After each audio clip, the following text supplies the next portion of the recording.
Well, good morning to you once again. Thank you so much for joining us. We do have 20 minutes to the top of the hour. And that is 8 a.m. We do journey on with Tuesday's Affairs of Conversation. My name is Priscilla Regina Daloga. Feel free to stream as you continue on with your day's affairs on our YouTube channel, NTV Uganda. But you can also get those links across the social media platforms while the app is still having the blue badge. And we're going to be looking at politics in our country and how to keep a party united. We're not just looking at one party, though the conversation is stemming from the woes of one party, but there's various parties that seem to be shifting in one way or another. My guests this morning, Joseph Ocheno, who's the former UPC External Bureau Chairperson, and he's also an analyst. He has given us his 2 cents here in the most recent win for UPC, and I'm pretty sure that pride will continue on, and they're doing some groundwork. Are you doing any groundwork as UPC ahead of 2026? We've been permanently working since 1952 and we continue, and amidst all these woes we learn lessons, and we see that some of the lessons are stretches from us, but because we are rooted, grounded in ideology and focus with this country, no, we work 24/7. Okay, all right. We also do have civil society that has ensured there's checks and balances to everything that happens, especially as far as governance is concerned and constitution. Joining us for this debate equally is Sarah Birete, who is an analyst and executive director with the Center for Constitutional Governance. Good morning to you. Good morning, Priscilla, and good morning, viewers. Okay. Glad to be here. All right, let's pick it up from the woes that have been under the FDC party. We saw sort of like a press conference that was called at the beginning of last week by Honorable Semujunganda, who doubles as the spokesperson of the party alongside other party delegates in there, and they were trying to make a stance about the discrepancies that they had with the party, especially in the questions of some monies that came through during election times, the source of those monies, the investigation that the party leadership was supposed to carry out, and the report that was supposed to be then shared with them.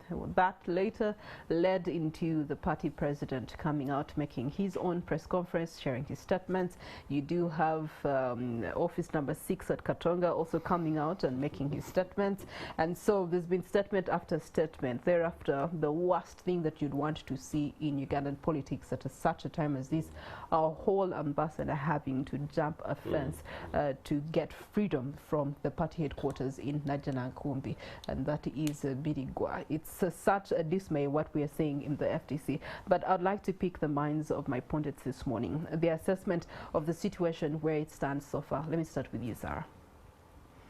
Well, I want to say that what's happening in FDC is really saddening, because political parties are a bedrock of democracy in a multi-party system. They are spaces for citizens' participation, and like our Article 72 of the Constitution clearly stipulates, citizens can participate in their governance either individually or through civic and political parties. So when you have the spaces for competition for political power, you know, disentangling the way events in FDC are unfolding for all of us. And, you know, the nature of our political context, where you have, we are really in a pseudo-democracy, because the social fabric of Uganda is really distorted for private sector, for civic organizations, like the one I work with, for political parties, and even for the ruling party. So we have this broken system where no single party can claim to have a social base that supports and controls their political agenda. So when you have citizens not in charge of their spaces where they participate in governance, especially the political parties, you have citizens not in charge of constitutional order. Yesterday, the CCG was running a poll on Twitter who is mandated to protect Uganda's constitution and constitutional order? And the responses are shocking. You have people saying the army, you have people saying the president. It is the citizens, and Article 3 of the constitution is very clear. The citizens must ensure there is constitutional order. The citizens must be in charge of the politics. But is that the case? No, the reverse is true. And indeed, people who are voting the army maybe are right because of the militarization. You have everything militarized, including, I don't know how the CMI official shot a citizen sitting down with her family, that a stray bullet, you know. So you have the militarization of minute spaces in society. This militarization has not, and commercialization has not spared the political bases in the country. So when such controversy happens, and unfortunately FDC has built a reputation for internal democracy since 2006. You have competition for all, you know, leadership positions, open elections that are usually covered live on TV, and we all see, with some bit of arguments here and there, but with ability to contain the controversy. But this time around, the controversy has, you know, spilled over the public, and unfortunately it comes after the spillover of General Muntu that led to an exit of a number of leaders. So this is likely to weaken the party, and it is not good. The pattern that we are seeing here is that when conflict rises within people that agree towards a certain agenda, it causes division instead of unity or closeness after that conflict. FDC honestly does stem out of the conflict that was between Dr. Kizza Besigye and the ruling party, disagreeing on particular lines, and therefore it said no, Forum for Democratic Change is what they were pushing for, and that's how it's birthed. Then of course Mugisha Muntu that has been mentioned also, that caused a rift and a tear within the party. So are we ever going to see a situation whereby conflict is used to strengthen these particular, you know, political parties? Yes, when we build democracy and when we build democratic institutions, as Sarah says. In fact, in my opinion, if you read my Sunday Monitor column on this very particular matter, you will see that it's almost a line along which Sarah talks.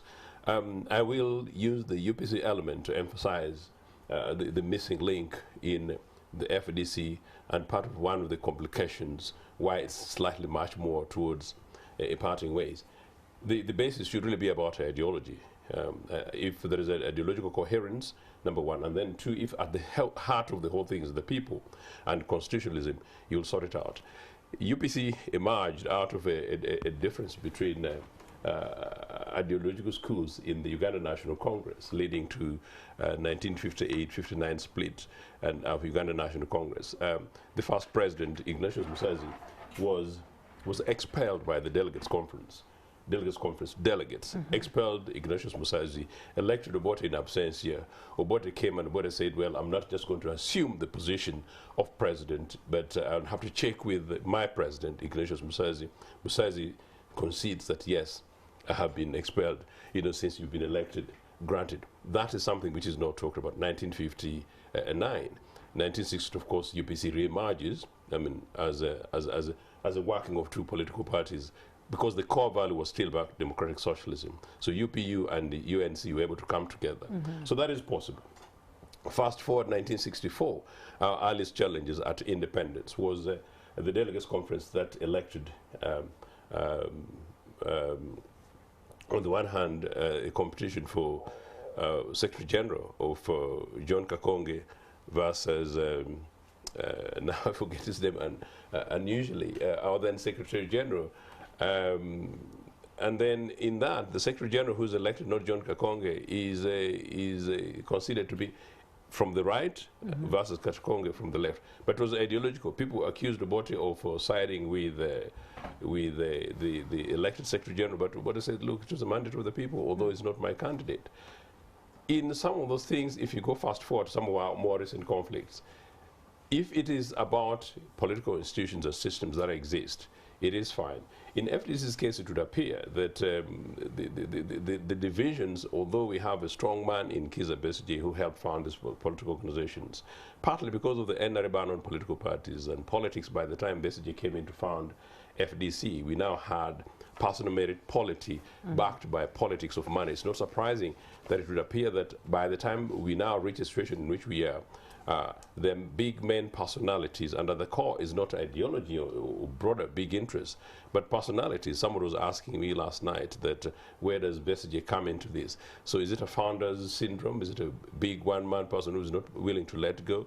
By and large, neither here nor there. But you see, if you go into the details... You can't say he's not willing to let go when we are the very same people who advocate that the seniors pass on what they've learned over the course of the years to the, those that will pick up from them. Fair enough, and that's what part of what I was saying, that actually if you look at what is happening at the moment, which party organ sat and consulted and had discussions on money, who's in charge of the treasury, who's in charge of dispersing of monies, who's in charge of fundraising, and which organ then did meet, under what provisions did my good friend Semuju who called a meeting, and what are the circumstances under which you can call a party meeting in which a party president and the secretary general are there, but the party chairman is held up.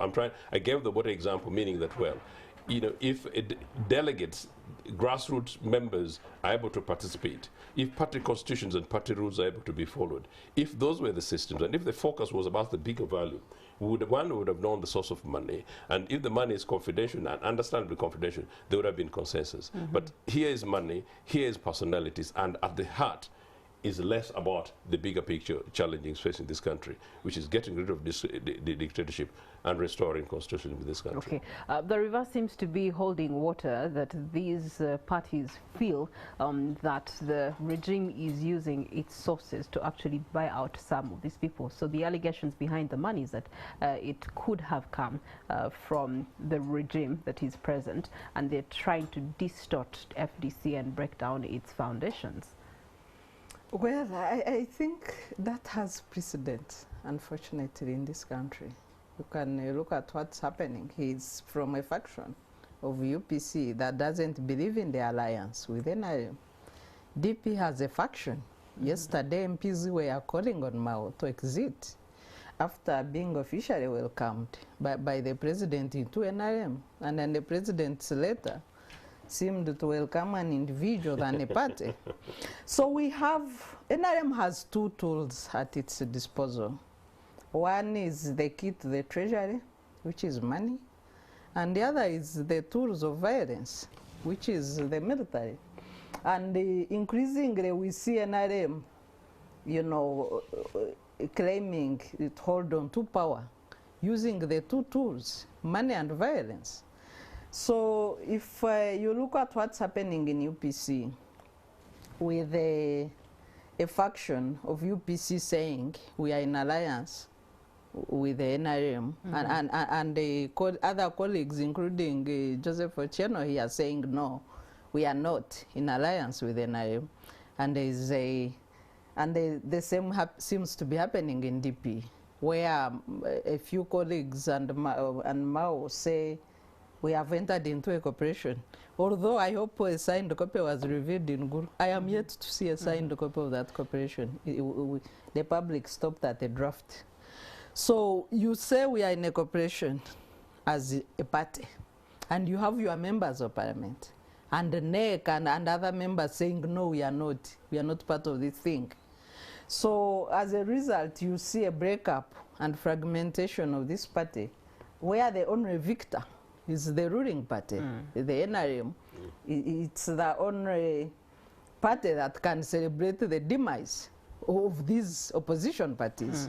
So when you have analyzed what has happened to UPC and DP, and unfortunately the same script is playing out in FDC through the allegations, so you have reason to get worried, and you have reason to think that the same distortion in the two parties is what is extending its strength, which is money, into the FDC to break it up. So those suspicions are founded. They are precedents, unfortunately. For me, what is important, and the cross or the challenge that FDC has today is how are they going to get out of this controversy? Is it going to break them up the same way you had the UPC Akena faction, you had permanent deployment of police at Uganda House? I think it has never left. You had the Jimmy Akena, you know, holding on that faction elections that were largely had the you know, low participation, fully guarded by police. When you see what happened to Ambassador Birigo at FDC headquarters, police was packed there as early as 6 a.m. Media arrives and they find the police there. Birigo arrives, police is there. How Birigo was held out of office, how media were treated with the torture and beating by Kanyamas, the drunk, you know, people. How Birigo was held hostage, calling everybody for help, making distress calls. The police was looking on, meaning they were there to supervise the money of their boss. And make sure the money works, split the party. If they were at FDC to keep law and order, that fracas should not have happened. Yes. Okay, all right. Now let's talk about the money, because it all seems to come down to the money. Something that was mentioned earlier: citizen participation into, you know, the freedom of their politics and governance. Of course, they can do it privately or publicly, and one of the ways is to, you know, fund their political parties. But unfortunately for us here in Uganda, the norm has been that if you rightly come out and say that you are in support of a political party, and you even do initiatives or even give money in that regard, if you're on the opposition side, you're going to start facing some sort of conflict and rift between you and perhaps your businesses, or you'll be scrutinized a little bit harder than any other person, compared to if it was the same for the ruling party, which has had the freedom of the first son doing trips around the country in line of Lord knows what it is. So when it comes to political parties, multi-partisan funding here in Uganda, we seem to have failed at that. One, we have failed to interest the masses, the citizens themselves, in understanding that they've got to be a part and parcel of this party, not just at elective season, but throughout the journey and the purpose and ideology of these parties. Ochenya. Money is terrible, you know. As I will say that UPC Secretary General, who faded off my head extremely and unusually, is Gracie Bingira, and as it were, Gracie Bingira was the right-wing side of the progressive left Uganda People's Congress. And it's not surprising that one of the earliest problems with Bingira, he became called the $1 million man, infiltrated by external security agencies and allegedly gave him money to break up Uganda People's Congress. So money is a terrible thing.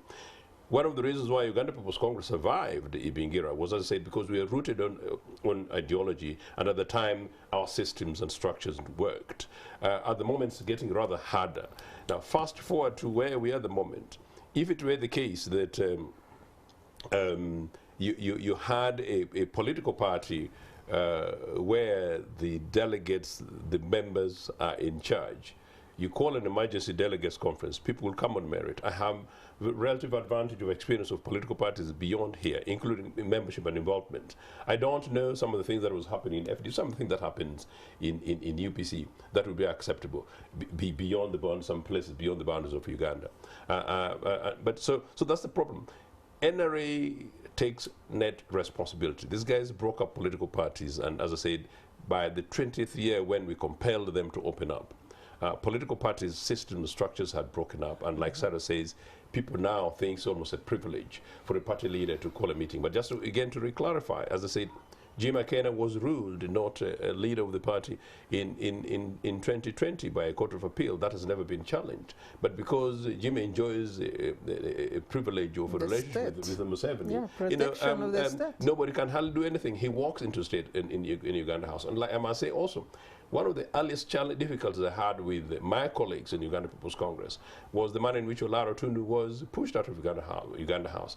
I felt that was undemocratic. I felt that was ungentlemanly of me and all of our colleagues, including ladies few ladies who normally get involved in this kind of mess. It was very unfortunate seeing that happen there.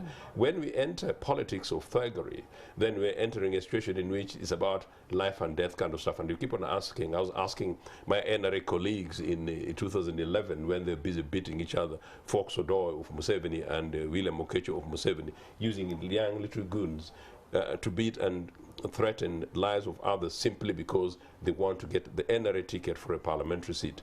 When politics goes to a matter of life and death, as I said in my Sunday column, it is like now people go into politics not to change lives. People go into politics not to do the kind of things that Sarahs are doing in civil society. People go to politics particularly to get access to money and privilege in parliament. It's not surprising that's part of the conversation taking place in the FDC, is where my group brother Nandala pushes it at Sembuju that for him he was earning $20 million per month, as a banker, and how much was Ibrahim earning? And people then ask, okay, if you're asking, I think really that was... of course, a bit of an extra, but get the principle of, even if it was 10, even if it was 5, you earn that from World Bank in such a situation, then why do you leave that allegedly lucrative job to go to get a National Assembly job? It is because people are going into many of these other things for power, privilege, and excess money at the expense of the citizenry.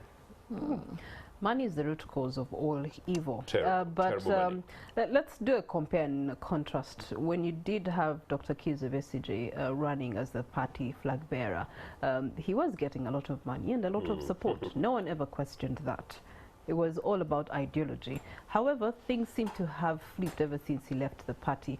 And one of the ways they are questioning the current party's leadership is in terms of accountability, especially financial accountability. So the factions, as you're calling them, Amuriat and Nadala Mafabi faction, defending themselves against this. It also goes to show you that perhaps they need to readjust the systems and the structures, because if a spokesperson can call a meeting in Zambia, well knowing that they have a timeline from which the council of the FDC is meant to release the report, thereafter they can cast their judgment accordingly after having gotten information of that report.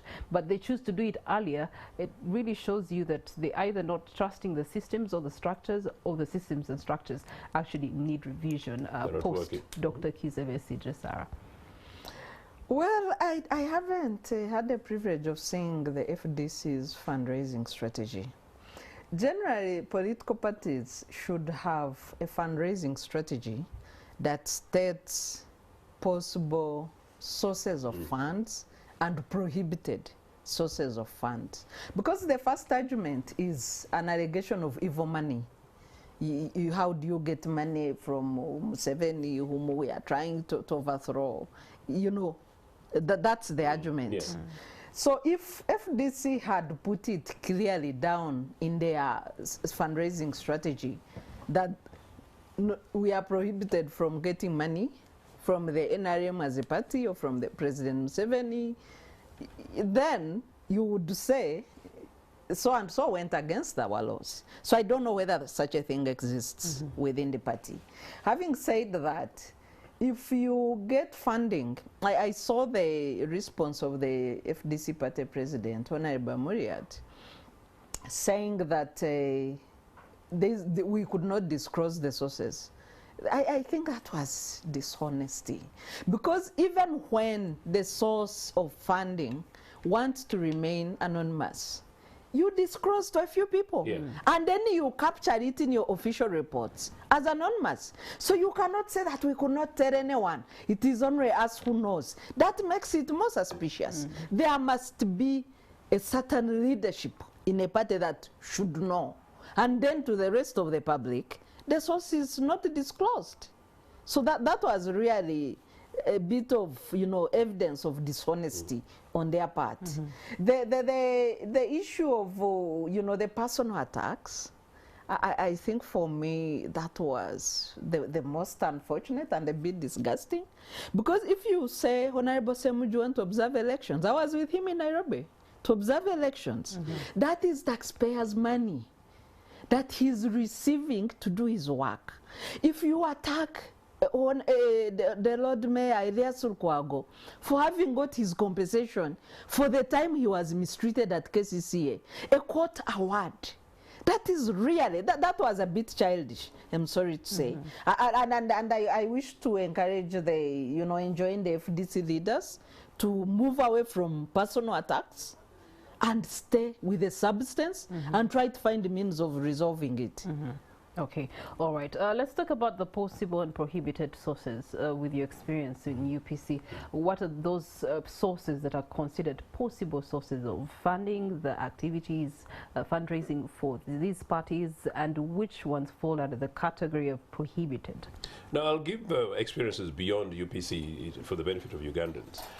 Part of what Sarah is saying is absolutely true. So that's one of the reasons why I was actually trying to emphasize institutionalism. Maybe I'm saying too many things at the same time.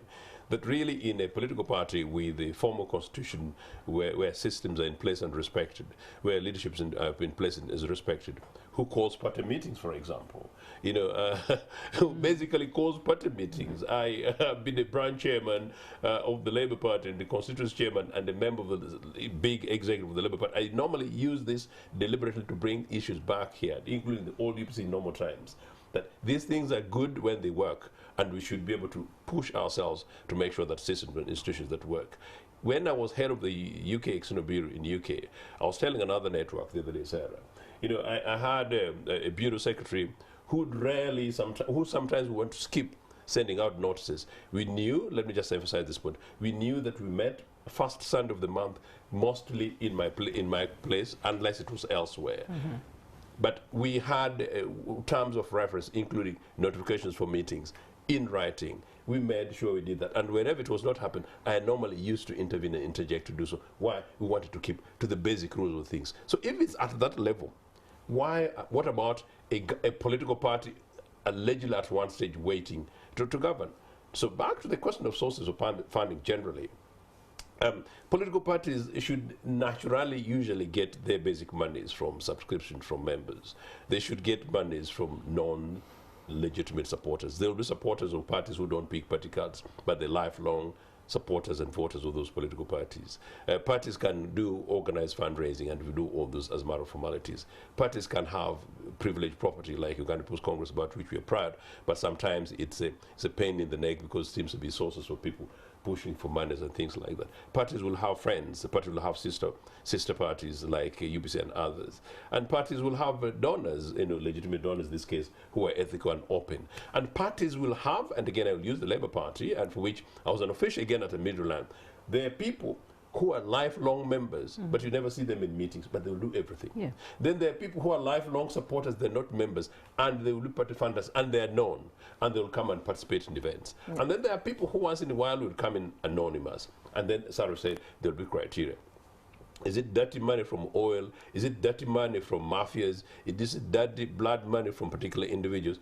There will be, in fact, actually some of this conversation have taken place in the British Labour Party, where you say that these billionaires, by these are left Some money is returned. you know, these billionaires, we don't want these billionaires because they're coming to influence our polity. Even when it is sent on the account, Precisely. parties return it. These billionaire money is coming from big media moguls. Normally, they have arguments with Rupert Murdoch. That's when it's set on party account, but in this case, it wasn't sent on party account. Money bags. That gets worse. Yes. That gets worse. So the big media moguls like the Rupert Murdochs, certain progressive literary, the particular guys will simply say, we don't want money because those monies are going to influence the polity, the policies, and therefore the electorate. And members will say no, and will not be received.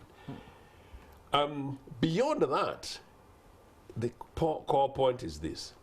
After you've worked out the criteria, who are the people who receive money?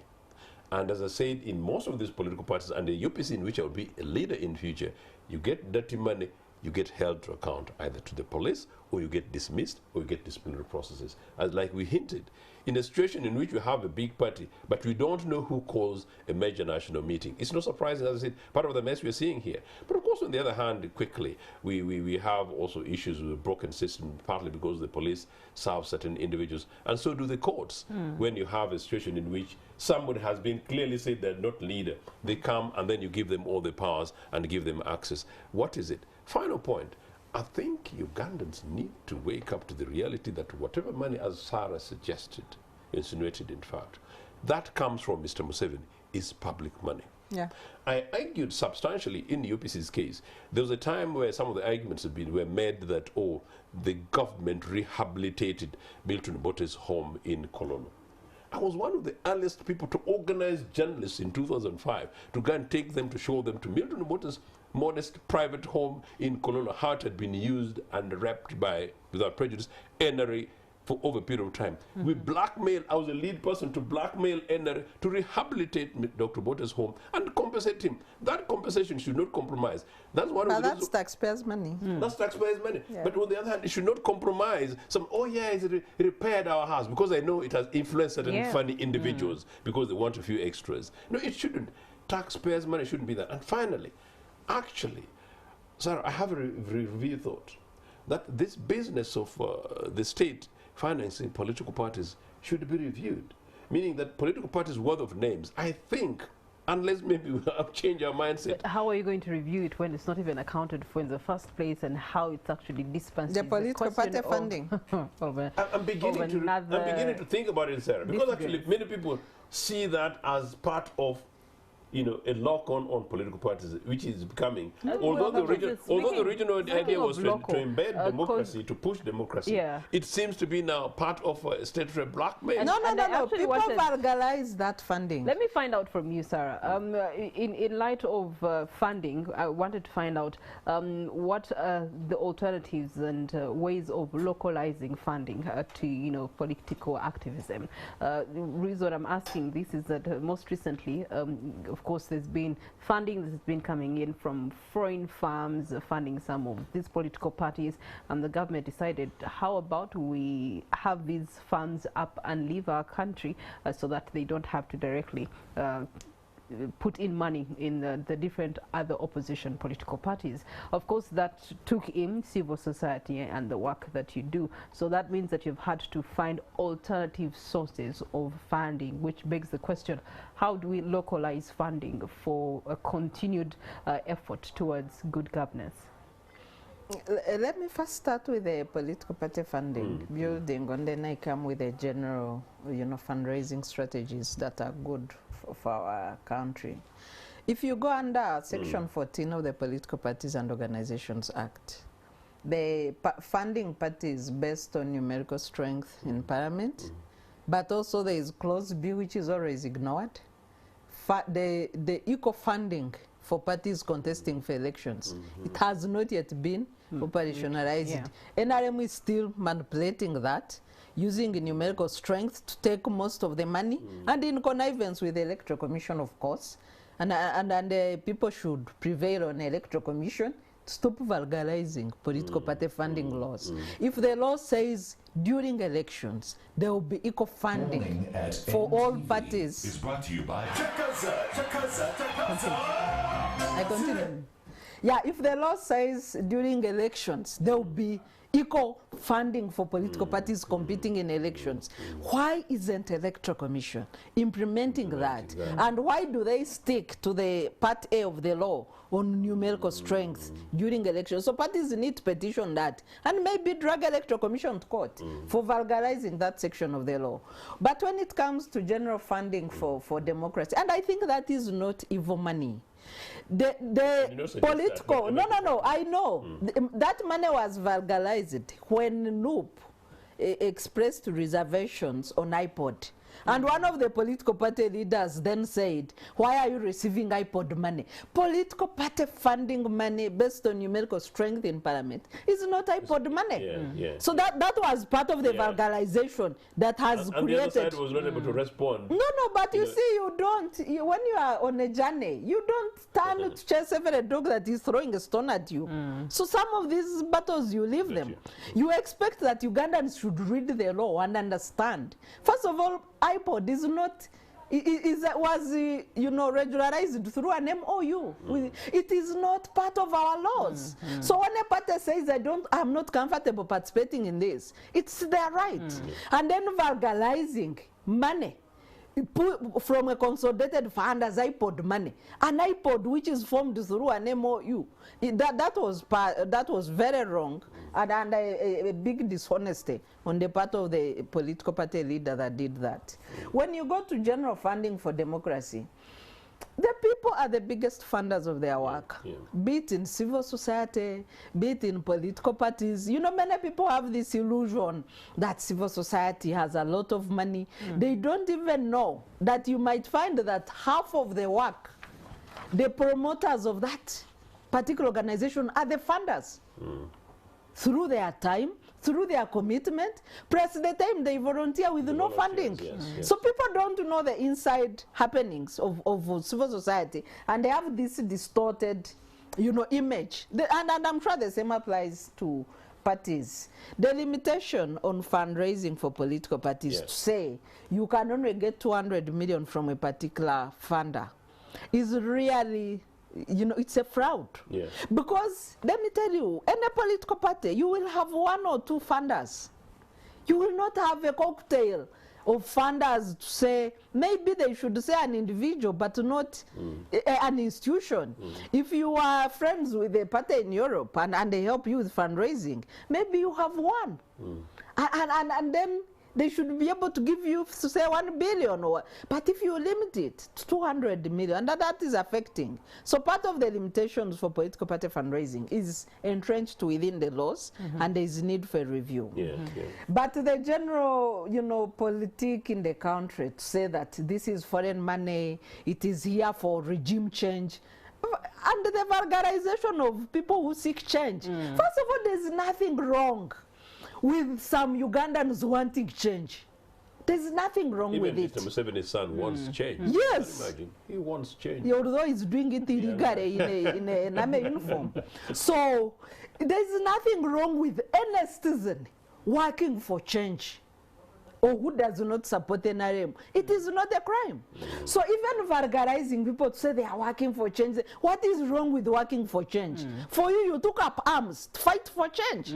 So what is wrong with people participating in their governance to work for change, using legal means? Nothing, absolutely. So when you start blackmailing people, these are foreign agents for change, it is vulgarization of our general politic, and the citizens should push back. Okay, all right.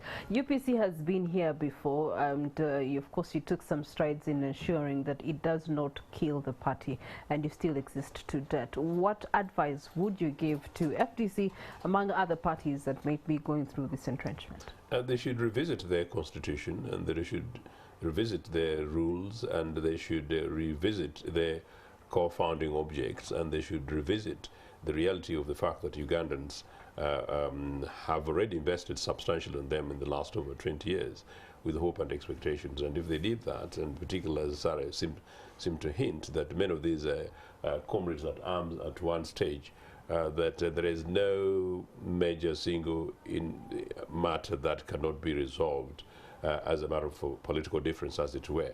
And so they should put aside the egos and personal and personality differences and money, and revisit the core value for which the political organization was founded. But that will only possibly happen if, as I said, the party rules are able to be applicable. If the leaders, particularly elders on this occasion, I think for them they still have much more robust elders, silent, although I understand some of the elders got frustrated, some of the elders got possibly silenced in a particular way, to rein on these guys and have an open conversation. I continue to seek dialogue, even in the very difficult aspects of the UPC realities that it's possible to talk. There's no reason why in their case they don't. And in the event that it is money that has come from Museveni, I have had a hint of how some of these things actually happen. I don't want to go too much into it. Yeah, we would want to get into the detail. Anyway, back to studio, we were interrogating how to keep a party united. And one of the new developing forms that we're seeing trending is alliances and corporations. Turning to you, Sarah, help me give analysis to alliances and corporations in aiding participation, but also ensuring that perhaps the ideologies of these parties getting into alliance or cooperation with the ruling regime are actually getting those things fulfilled in one way or another. Are they getting fulfillment out of it? Well, coming from a background that political parties are spaces for competition for power, I want to compare briefly alliances in developed democracies and then pick 2 examples in Africa. In Europe and elsewhere, alliances are formed. First of all, it is illegal. We want citizens to understand that it is illegal, it is legitimate. It's illegal. Legal. Okay. Legitimate to form alliances, cooperations between different parties. But how are these alliances formed? They must be based on clearly stated principles. Areas of cooperation must be known, and the period of cooperation. And during that time, for example, let me use the latest example of DP in our case. If DP had formed a meaningful cooperation agreement with NRM, then you would have a shift of DP members of parliament to join the ruling side. But you have a president on the ruling side and his MPs are on the opposite side. You cannot have one party on both sides of the aisle. That is illegal, that is fraud, that is vulgarization of our politics. The same applies to UPC. You have one member, the first lady of UPC, is a cabinet minister. So she sits facing her husband and the rest of the political parties on the opposite side. That is fraud. Either you join to NRM as an individual, or if you formed an alliance as a party, then everybody shifts to that side, not just individuals. So when you go to Europe and other developed democracies, you have these corporations formed because it's hard in developed democracies for a single party, usually to form majority. In some countries, it is hard. So you have to go for first round. Nobody has the required percentage. You form alliances with other parties. And for that time, including the election time, you move together until the next election. Either you've gotten out of the alliance and you're on your own, but when you formed an alliance, you cross over from one side to another. So this issue of staying on both sides is fraud. When you look at countries like Kenya, I know there's a time the Right Honorable Raila Odinga joined Moi as the Secretary General for KANU. And he said that after his release in prison, he wanted to fight from within. But he joined with his colleagues. They formed an alliance with KANU and tried to work inside. And caused change. Yes, and changed a few things and worked from inside until a time when now Project Uhuru was introduced in the primaries, and there were disagreements with the likes of the late Saitoti and others. But for the period Raila Odinga decided to work with Moi, they moved. He did not move as an individual, and he put his party at bay. His party had no activities. They worked through KANU. So that's what an alliance should be. A cooperation should be. You can look at other countries beyond Ghana. You look at Malawi. You move for that period. You on one side, and when you are out, then you come out. But not just individuals claiming that I am a minister, I'm also this, and your MPs are saying this. Really, it is shabe. I wish to invite Honorable Mongi and the Honorable Norbert Mao to buy NRM tickets and crossover. It does not make sense. Okay, all right. Let's also look at the fact that we are midday of the day towards the next election, 2026, analyzing the landscape that is towards the next elective time, when you do have such a political climate change as we do have in different political parties, especially on the opposition side, but even in the NRM itself. Yeah, just one quick complimentary point for Sarah. That not only do these alliances happen in that way, legal and formally, and they're legitimate, but in many cases they would happen after elections. Yes. When elections have taken place, but leading to elections, parties go and campaign on their issues and their programs, with their leadership, their agenda to the people. And in the outcome in which there is need for cooperation to form a government. They do so. We did so with in our one with KY. I know talk about Uganda. Our one, because we'll always talk about that. Our one with the KY was really an outcome of an original idea for a national government of national unity. So emphasizing that if an alliance is actually one thing, government of national unity is possibly even something which should be much better. In this case, all political parties come, and then you govern by consensus. So if it's actually possible that you do that, and then you'll agree to disagree with particular political party. With timelines. Yes, precisely, timelines. But also, you have one major national hurdle that you want to deal with, all of you leaders come up, and then the country knows that, well, your views on these things, you come together because you want to resolve a national impasse, you want to move to the next phase. Okay. So that is what it should be. And you're right, again, Sarah, that in UPC's case, it's extremely unfortunate. Not only is there the case that the leader of the party is absent, but there is a member of the party, which is the other side. The alleged leader of the party in this case went with his wife and left a group of people who rejected part of his arrangement. That was how the conversation that the Jim McKenna's did have. It's really a setback for democracy, considering the fact that now we are having conversation about FDs and others. It basically makes Ugandan polity really, really ugly. But on the broader scheme of things going forward for political parties, if I can now remember the point you're trying to raise, what do we do? In landscaping for the next elective season, given the political climate change? I think it's extremely urgent that political party differences are resolved, that NUP reorganizes itself, the leader and some of the nuanced suggestions with the members in the National Assembly and others, they need to be able to resolve some of their internal conflicts and to review some of their programs. Sometimes we talk on this program, Sarah and I, we normally say these things. We say it to inform and we say it to encourage others in a rather selfless way. So they need to do so. The issues that FDC, we said much earlier, they urgently need to be able to deal with it. The worry is that because of the underlying issues is about personality and in this case money, some of the differences may be irreconcilable. But there's a third element on the FDC thing, because I think part of it is also political strategy. It would appear that some people are positioning themselves, if you see the politics of Buganda and elements of politics of the not so far east, and then politics of changes around political parties, the big seeds that FDC used to enjoy, the challenges from emergent political organizations like NUP. All those other things are playing. So some people playing strategy for their political may be slightly difficult. In DPS, it's quite a clear thing that it's probably actually harder for them. The fact that Norbert is almost certainly the legitimate elected leader and is crossed and has left his legislators here. What does the organ of the Democratic Party do and say? Is it possible that the Democratic Party structures have provisions for grassroots members, majority delegates petitioning the leader? And if they did petition the leader, what response would the leader give? And in the absence of that, would there be a critical number of party members who take a position and hold a meeting and possibly resolve on the matter of Norbert and his team with Mr. Museveni? Neither here nor there. I'm not teaching them bad manners. You know. So in UPC's case, where we are at the moment, as I said, it's a legal matter. It's just an element of maybe overwhelming judiciary. In the event that my matter in court, we should have been a judicial review, should have been resolved within 6 months.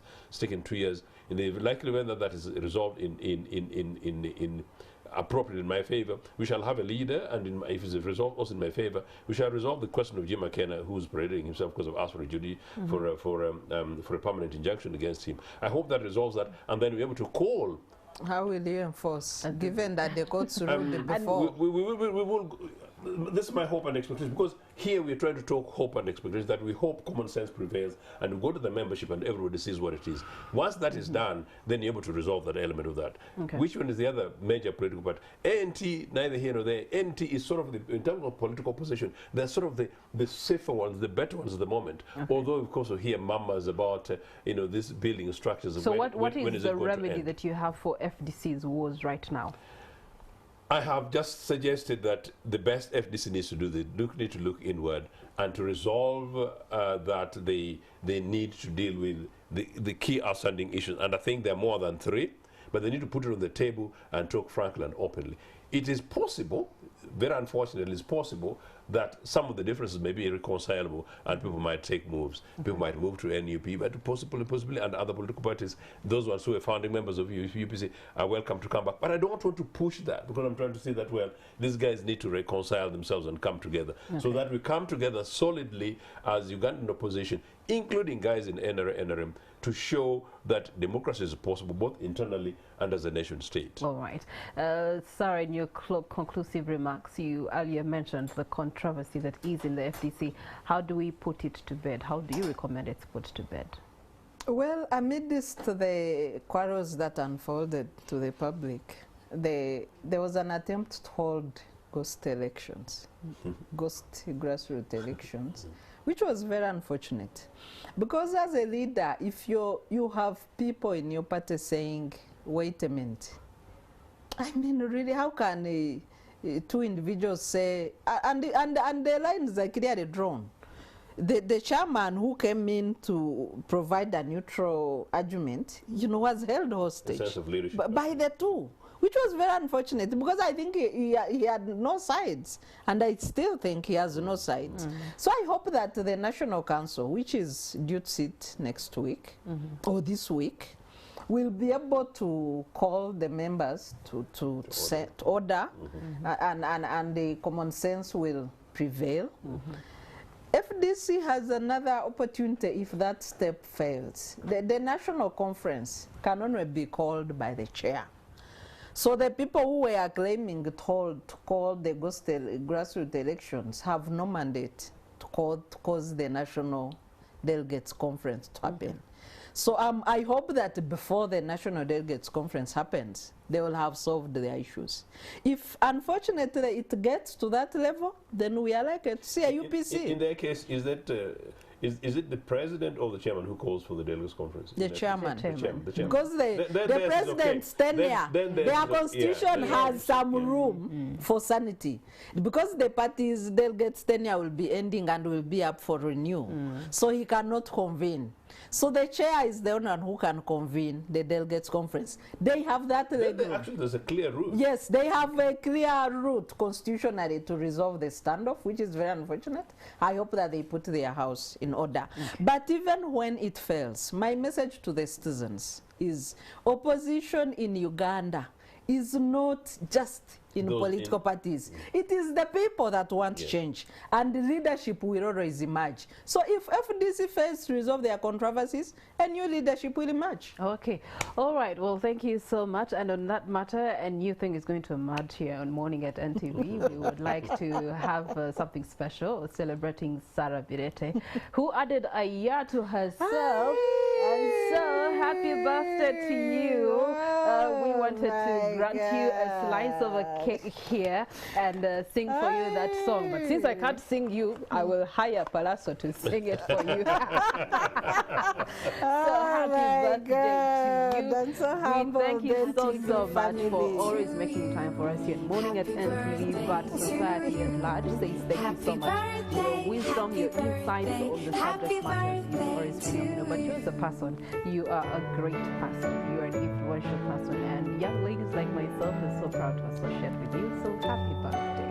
Thank you. I'm so humbled. Thank you, NTV family. I'm always glad to be here, and I'm so grateful for this guest. Thank you so much. I'm proud to be with Sarah, fantastic, and actually granted by Priscilla. I'm really privileged. All right, thank you so much for having been with us on Morning at NTV. That marks the end of Tuesday's edition of Morning at NTV. Put some joy and some smiles on people that you are doing life with on a daily. Good day.